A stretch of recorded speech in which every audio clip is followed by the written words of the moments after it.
Some viewers may find this disturbing. Viewer discretion is advised.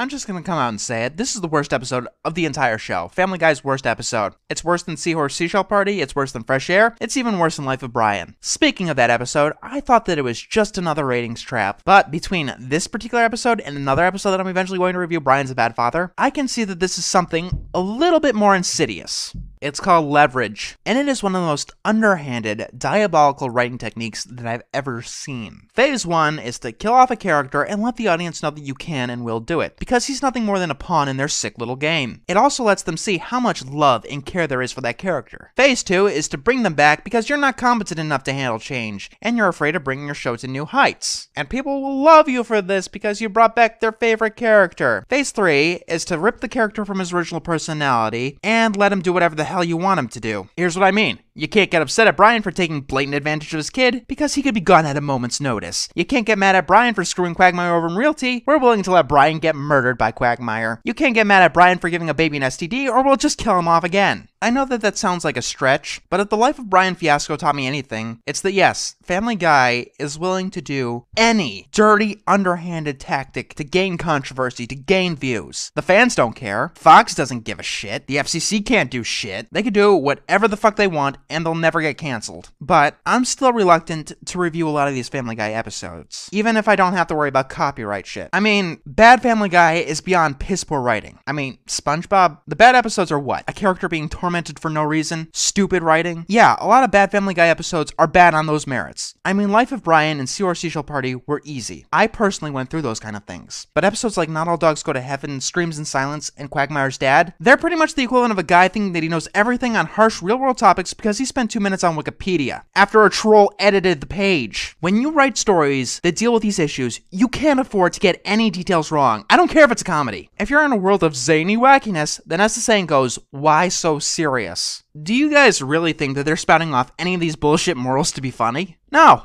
they're not. They're trying to be serious. Not that Family Guy seems to have the ability to be funny anymore either, but whatever. That brings us to today's episode. Herpe the Love Sore. Just the title lets you know that it's going to be a fun-filled romp with 22 minutes of stellar comedy. Before we begin, the episode isn't Ren Seeks Help Bad by any means, but I'm going to warn you that this episode is particularly disgusting on pretty much every level. It's disgusting because they actually show herpes, even a live-action photograph of it. It's disgusting that the characters do these kind of things to each other. But most of all, it's disgusting that someone thought this scenario would be funny. Hey, it's the Splinter, all grown up. This episode starts with the family watching a television so they can immediately show a cutaway gag because Family Guy is not able to tell a story that goes on for 22 minutes. They have to fill at least half of it with cutaways and dad noises. It's actually gotten to the point where it actually surprised me when I saw a new Family Guy episode that did not start with a cutaway gag to a television show just to burn time. Try it. Go through a bunch of episodes, watch the first 2 minutes, and see how many of them start with the family watching television just so they can immediately go to a stupid gag. Sorry about that. The cutaway gags are just really starting to piss me off. Especially Quagmire's mom, which, no joke, has a cutaway gag that has a still image, just a still image, for like 30 seconds. Anyway, when the episode actually decides to start, Peter gets some of Quagmire's mail. He decides whether or not to open it, and what I'm gonna call excuses for jokes. You know those moments when there are repetitive shit happening and it goes on forever with nothing actually happening? What I see here is the writers directly telling me that they should have put a joke in there, but they were too lazy to do so. That is literally all I can see in these instances. Sorry, we should have put a joke here. Maybe next time. It's like the writer put in a placeholder, hoping the next guy would fill it in. But there is no next guy, so it just goes to air. We have a beating up Meg joke, and then a punching Stewie for using a gag that's long since worn its welcome. Can I have more of the latter, please? Unfortunately, instead of that, we get more obvious jokes. You know, hearing a fragment of REO Speedwagon in the Splendid Source worked because we weren't expecting it. Here, what other song do you think they're gonna cut to, besides Whip It? Also, racism. Since this racism is forced, I mean, Peter had to drive to fucking Virginia to force in this joke, I'll just talk about something else. Why does Cleveland still live in Virginia if his show is canceled? It tells me that they gave him his show just to get him off Family Guy. Guy, which is just not right. Do it to Brian, please. Oh, and as an added bonus of the TV gag earlier, we start Brian's plot by him watching an unfunny cutaway gag on TV. Notice Brian's expression. It is very important. This is pretty much the only way to view any modern Family Guy episode. An uninterested expression while holding a glass of alcohol. Now, out of sheer coincidence, and this is important that it's out of sheer coincidence, Stewie comes in and we see that the two main characters of that cutaway gag are becoming blood brothers. Stewie wants to be blood brothers with Brian, and Brian doesn't hesitate at all.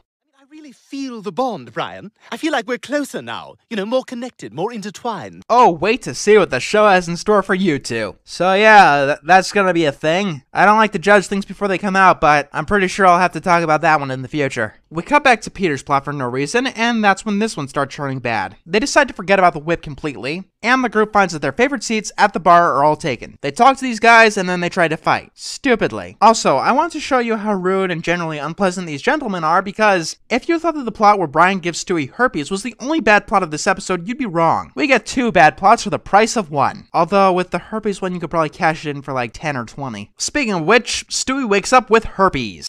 That's crazy. There's no way I gave you herpes. Really, Brian? There must be a way, because you already gave herpes to Chris. We'll get to that, but yeah, Brian is lying through his teeth. Not only that, he wanted to become blood brothers on a whim, and he knew that he could infect Stewie. Doing this would give Brian no personal gain. He has no motivation whatsoever. I can only assume that he wanted to do this specifically to hurt Stewie. What do we call creatures that are willing to hurt other creatures for no personal gain? Oh, that's right, evil! This is beyond being a hedonist. It's beyond being an asshole. He gave an infant a ruthless disease that would last the entirety of his life for the benefit of cutting his own hand. What did Brian gain out of this? On any level. The most tangential thing, please tell me. Does Brian like to see other people with herpes? Or does Brian just want everyone in the world to have herpes to make him feel less self-conscious for having herpes? Yeah, speaking of that, Brian has got a lot of herpes. I'm so glad that Family Guy's animation is crap. If it wasn't, people wouldn't be surprised when I said it takes 6 months to animate this shit. You spent 6 months showing people herpes. You bastard! You knew you had herpes and you still agreed to swap blood with me! Yeah, about that. Can I get a reason? I need a fucking reason! When people do this shit in the real world, they generally don't do this to infect other people, nor do they do it for their own health. They do it to get sex out of someone they don't give a shit about. But we can't have Brian fucking Stewie because I don't know. I mean, they're willing to do anything else. The vibe I get from this scene is that Brian doesn't give a crap about Stewie. Right after an episode that went on and on about all the good times they had together. Crap, man, this kid is the reason you're alive.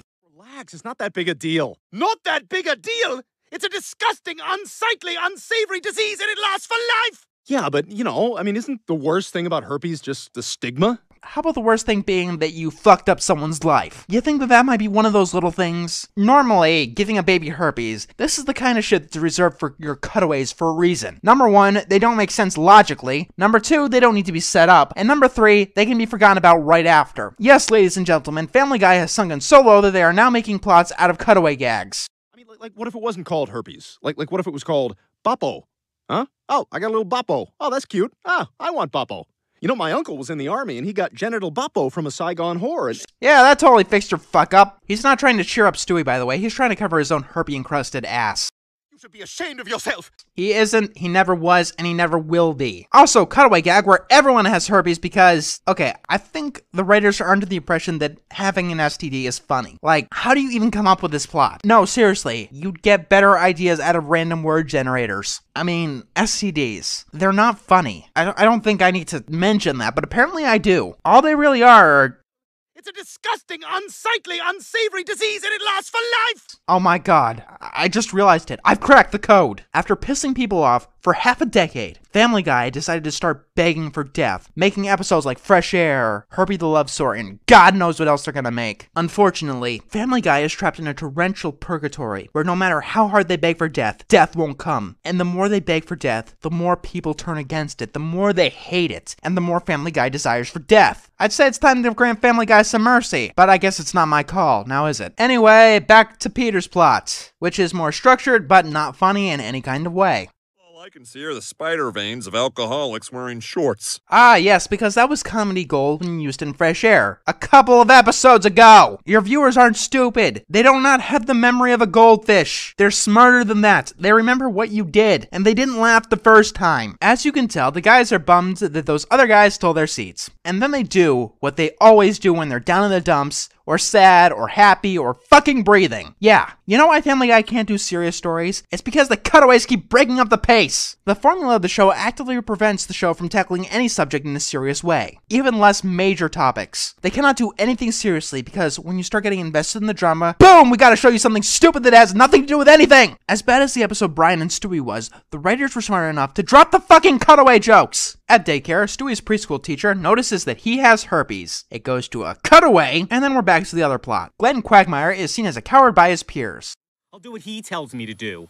I was in the military for 30 years back when that meant something. I don't deal with gay people. I don't get you at all. Joe is called a coward by his wife, and Peter is seen as a coward by his family. Okay, did I miss a scene or something? Oh yeah, it was the scene where someone went around telling everyone that Peter and his friends were cowards. They had to pick between this plot-relevant scene and one of the cutaways, and honestly, it came down to the wire. But they thought that the cutaway gag was much more important than having a scene that could actually connect the plot together. I'm joking, of course. They didn't even consider the plot-crucial scene. Everybody heard about what happened over at the Clam and how those guys made you their bitch. Not good enough. If that's the case, everyone should know that Brian has herpes by now. We now return to Bryan Cranston sneezes. Thank you. They're bitter because they're not good enough to win awards. Finally, we hear that Chris has herpes. I think this bears repeating. Look at how badly written this is. The only reason that Stewie wanted to become blood brothers is because he saw it on a movie that was randomly playing at just the right time for him to walk into the room. Why did Chris want to do it? I can only assume that Brian plays the movie waiting for people to come by to become blood brothers specifically to give people herpes. Beyond the stupid logic that's playing on, Brian knew that he gave herpes to someone, and then he gave it to another person in the exact same way. I mean, if he was doing this to get laid, he'd still be a piece of shit, but at least there would be a fucking reason. You can't just pull a concept out of your ass and have it happen, unless you're a dying Fox show, I guess. Back to the Peter plot. Everyone calls him a coward, so now he's a coward, because that's totally how it works. Lois convinces him to go down there and take the booth back. They all get together and have another pointless cutaway. And then we transition to Brian trying to spread more herpes around because he's a piece of canine shit. Is this out of character? No. After he magically came back to life, he could do whatever the fuck he wants. I mean, this new Brian, this revived Brian, he's a selfish prick and only ever thinks about himself. That's who Brian Griffin is, and now that's who he will always be. Stewie and Chris come in and rightfully out Brian as having herpes. Damn it, you guys, her dad's really rich. If I had any respect for you guys, what the hell is the point of this episode? Making Brian look as terrible as possible? Why? Making a character of the main cast being an antagonist always has the risk of turning bad, because this is important. No matter what, we still need to be able to like this character after the episode is over. This is true no matter what kind of show you're telling, unless they are the permanent antagonist, and Brian is not the permanent antagonist. If he was, you couldn't have him spout these bullshit ideologies. But at this point, Brian could save the fucking planet and I'd still hate him. Peter and his friends try to get their booth back. Oh my god. Did you see that? Guys, take a photograph. Get the reporters down here now! They actually transitioned to another scene without a cutaway gag. I can't tell if this was just an oversight, if they just forgot to put a cutaway in there, but at that one particular moment, they weren't actively trying to murder the art of storytelling. Quagmire comes in. Oh yeah, he decided that he wasn't going to fight them. I didn't mention that because it had little impact on the plot. I'd say that this fight scene is well choreographed if it wasn't for the people just blankly staring at it. Did the whole bar have a collective stroke? They might have been able to put more detail into this if they weren't focusing on putting all of their detail into the herpes. Peter starts to open a can of spinach. Hey, it's just like the dad noises and virtually every other joke Family Guy has been telling lately. You know, this scene in each and every Family Guy episode where they do this mundane task in every minute detail. Once again, here's what I hear from the writers. We feel that we should have put a bunch of jokes here, but we were too lazy to think of one. It always just wastes a minute of screen time. I swear, if you took away all the cutaways and all the excuses for jokes, these episodes wouldn't even clock in at 11 minutes. Why are we even bothering with these idiots? We're shipping out to Afghanistan tomorrow. You guys are soldiers? It's our third tour of duty.